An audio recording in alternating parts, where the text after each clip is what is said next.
This video by the Liberian author, Obed Dolo, mainstreams some of Liberia's many assets, its women, pristine beaches, and a mesmerizing sunset.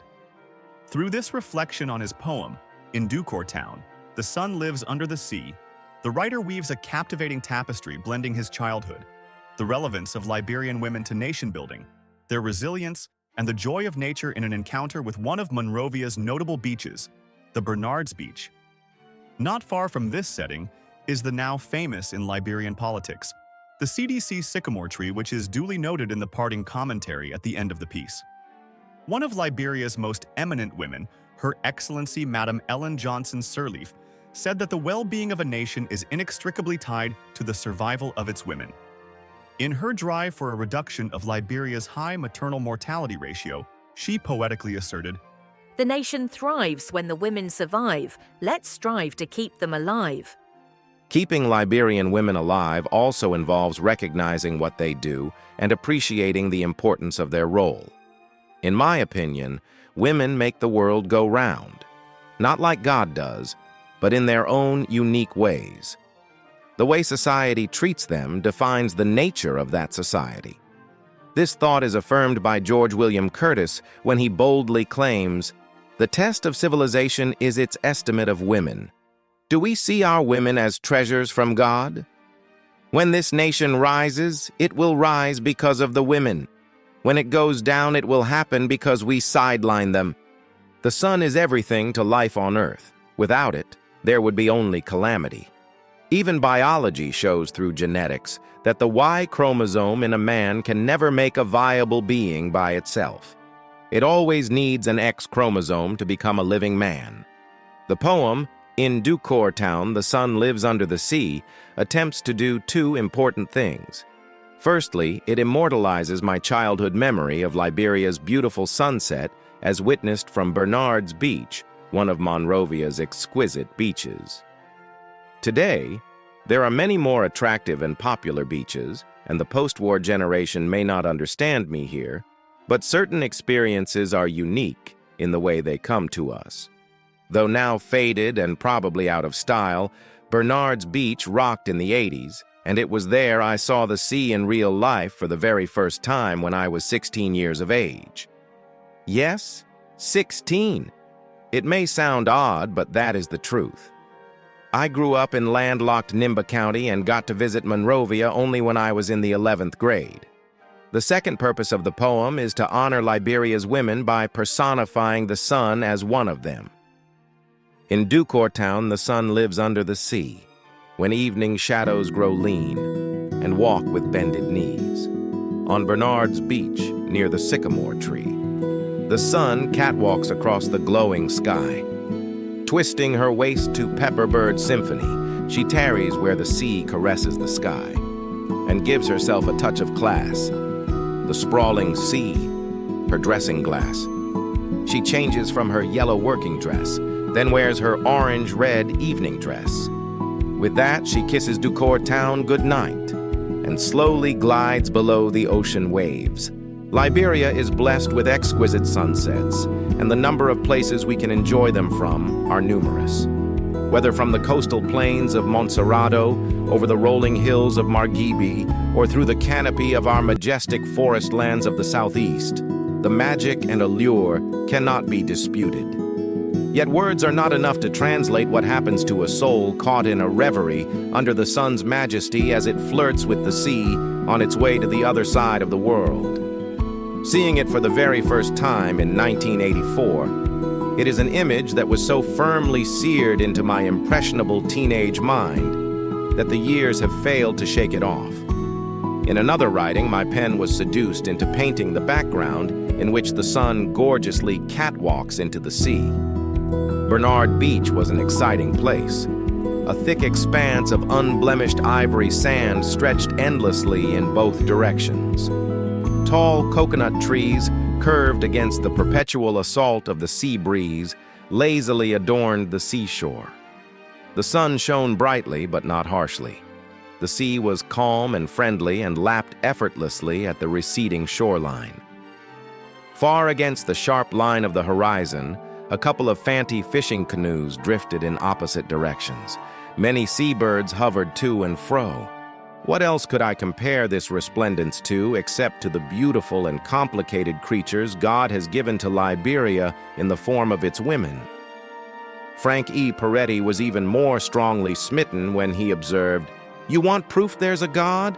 Look outside, watch the sunset."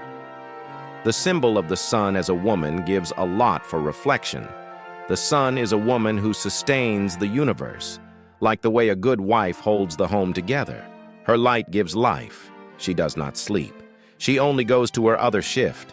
Looking at her disappearing on the horizon, it may seem like she is settling down for the night to rest. Yet that is far from reality. We don't see behind the scenes. As the sun sets here, she is rising for others on the other side of the world. Many times, life may not be what it seems. The children may be unaware of a mother's struggles and worries. They see her like a superwoman as she shields her deepest aches and pains with a smile. She makes a hard job seem easy. Nikki Rowe paints a radiant portrait of a woman's resilience using the sun as a metaphor. She affirms, "She was like the sun. She knew her place in the world. She would shine again regardless of all the storms and changeable weather. She wouldn't adjust her purpose for things that pass."